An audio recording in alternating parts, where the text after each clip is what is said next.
So the next topic is about how lime is used in the construction. So particularly when we have three things: lime, bamboo, and mud.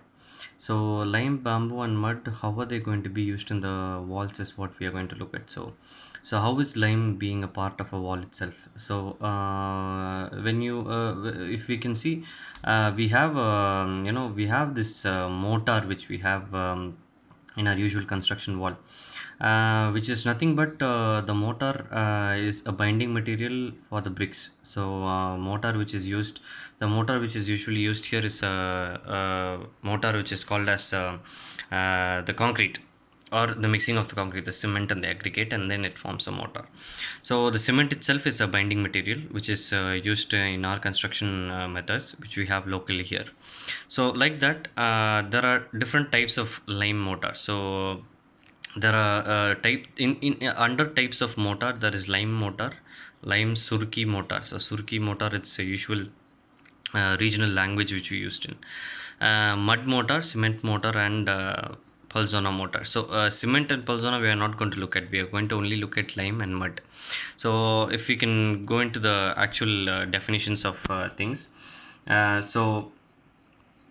So the function of sand and Surkin mortars, the function of sand. So sand is one important binding material for the functioning of the mortar itself, and for its rigidness or the stability, or even the flexibility, and it is not permeable, but it's a good binding material. So the first point is it reduces shrinkage of the building material. So shrinkage. So what is shrinkage? Shrinkage, if you look at it in common terms, shrinkage is nothing but the breaking down or the cracking of the building. So basically, when for example, if you do a brick, yeah, if you do a brick, clay brick, and keep it exposed to both sun and light, the clay brick might actually shrink, and it will form cracks on it. So this is what is called as shrinking. So this particular mortar will reduce shrinkage, is what its advantages. And next one is it prevents development of cracks in the mortar on drying. So as this particular mortar dries, when sand helps in actually why is sand added to a mortar? Because sand actually prevents the development of cracks. So because the bricks can crack, but if the mortar cracks, the whole structure will be down.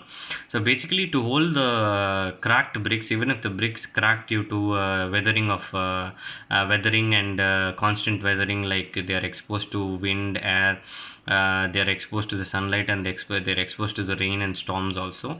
So when they crack, the sand in the mortar, not only lime mortar and a usual mortar, will hold the mortar from not cracking, is the advantage.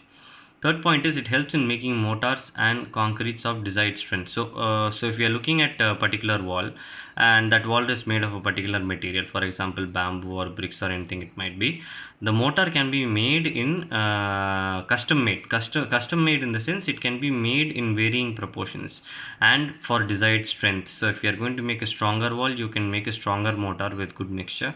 If you are making a less stronger wall, you can make a less stronger mortar with different types of formulated mixture. So that is the advantage when we add sand to any mortar. Fourth point is well graded sand adds to the density of mortars and concrete. So sand is of different types. We know that people are taking sand from the riverbeds and things like that. But sand is actually it's got different types. So the well graded sands are different types and grades, where good grade of sand is actually used in for construction nowadays. Sand is a little bit scarce because they've stopped all the sand things on the taking sand from the riverbeds. Now we're using another M sand, which is called a material called as M sand, mixture material. So that is a different type of sand, and the original sand is what we're talking about here. The sand adds to the density of the mortars and concrete. So if your mortar, if the binding material between your bricks is if it needs more density, and if concrete needs more density, sand has to be added, and not normal sand, but sand with good grade should be added. So the next one is the function of the Surki lime mortar. So Surki lime mortar, so it is called, the name, it provides brick color and makes the mortar economical. So for example, if we are doing, there are different types of bricks. We have the usual clay bricks which are brown. We have the ash bricks which are gray in color, and there are different types of grays in the ash bricks itself. So for that, this lime surki mortar will actually add up to a little bit of matching of the color. So that is a good use which we can put the lime mortar to. Now, when we look into the detail of the lime mortar, so what is actually a lime mortar? So, lime mortar is a type of mortar composed of lime and an aggregate such as sand mixed with water. So, lime mortar is nothing but it is a mixture of aggregate sand and water. That is generally which is called as mortar, which is a binding material for bricks. So, lime mortar is nothing but with the aggregate sand and water we had a little bit of lime. Now this was being used in the very old ages. Now if you go back to the prehistoric ages, when we look into the castles and when we look into the bigger monuments which are there in parts of Italy and Greece, and the Colosseum and things like that, in history you would have come through that they had been built with lime mortar only, because lime mortar was one good binding material which was innovated by those people, which were used for those old buildings, and even now the buildings are intact.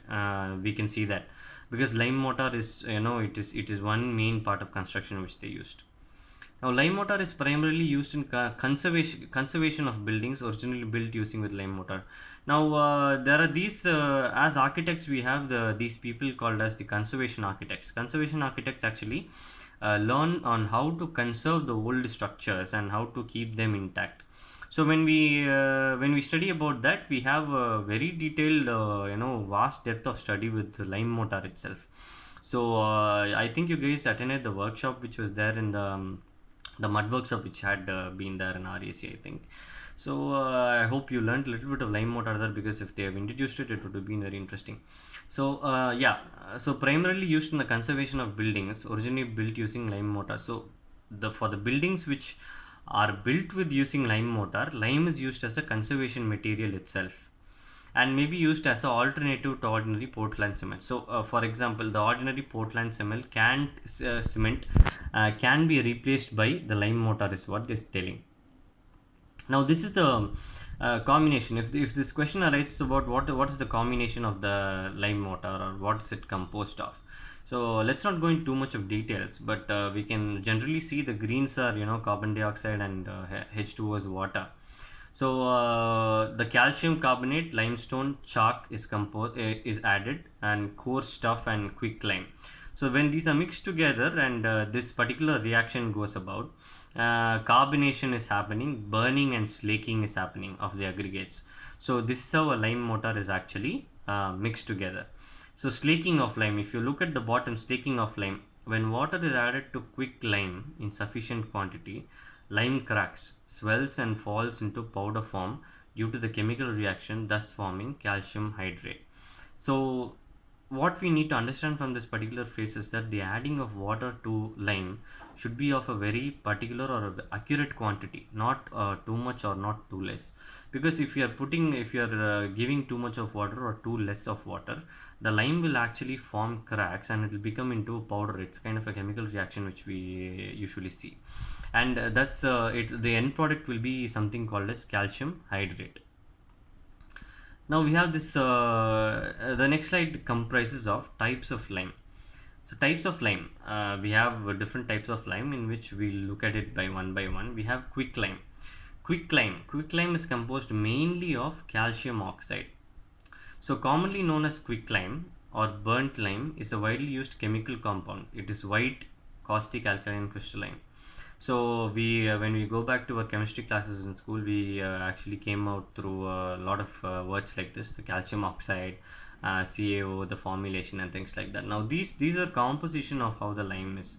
So you can write this as a definition of lime, which you if they ask us what is quicklime composed of. So if that question comes up, you would be answering commonly. Quicklime is commonly known as burnt lime, and it is a widely used chemical compound. It is caustic and alkaline.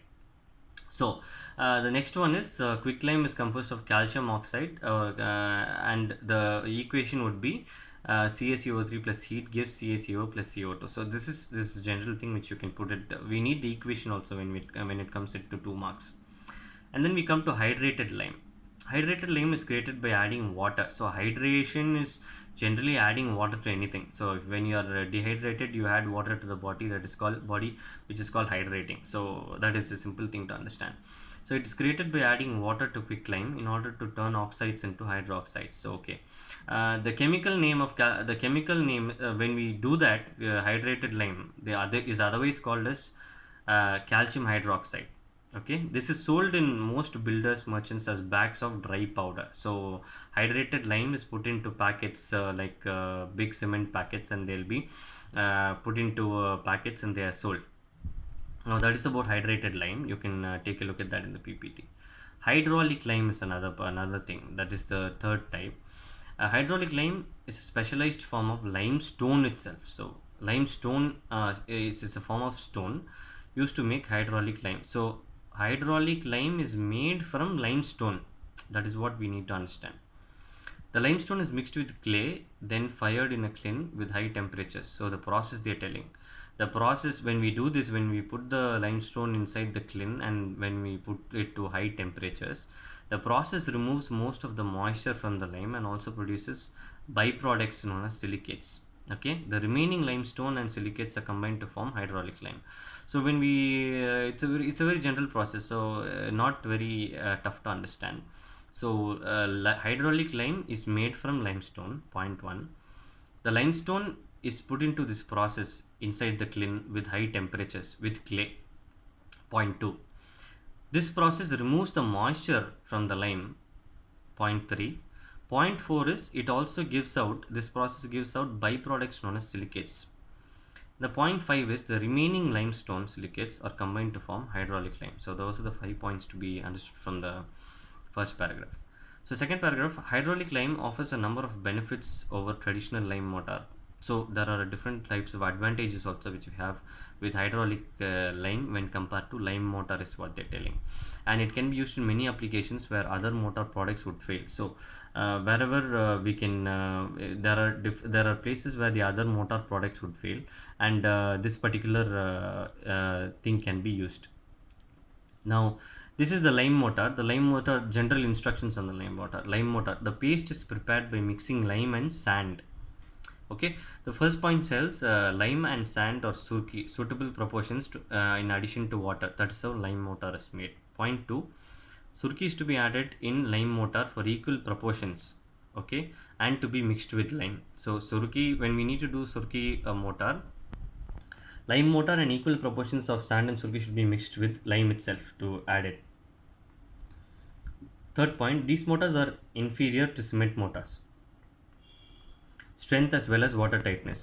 So if you are going to talk about how the mortars are inferior and superior to cement mortars, lime mortar actually can hold more water, and it creates more water tightness, which gives good stability to it. That's why the walls stand strong. These mortars should not be used for underground works as they certain presence of carbon dioxide. So underground works is to be avoided because they get damp easily.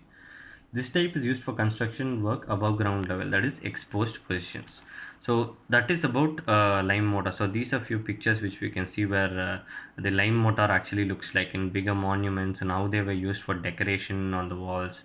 So that's how lime mortar was used. Now this video tells us in detail about how this lime mortar is used and what are the types of lime. So if we can go the types of lime mortar and then explanation of lime mortar, its composition, how it is made of, what it is made of, 3 different types: quick lime, hydrated lime, and hydraulic lime. Lime mortar, how it is made, and this is the thing. So this will come as one big question. So this is about lime mortar. The next video will and follow up for the mud.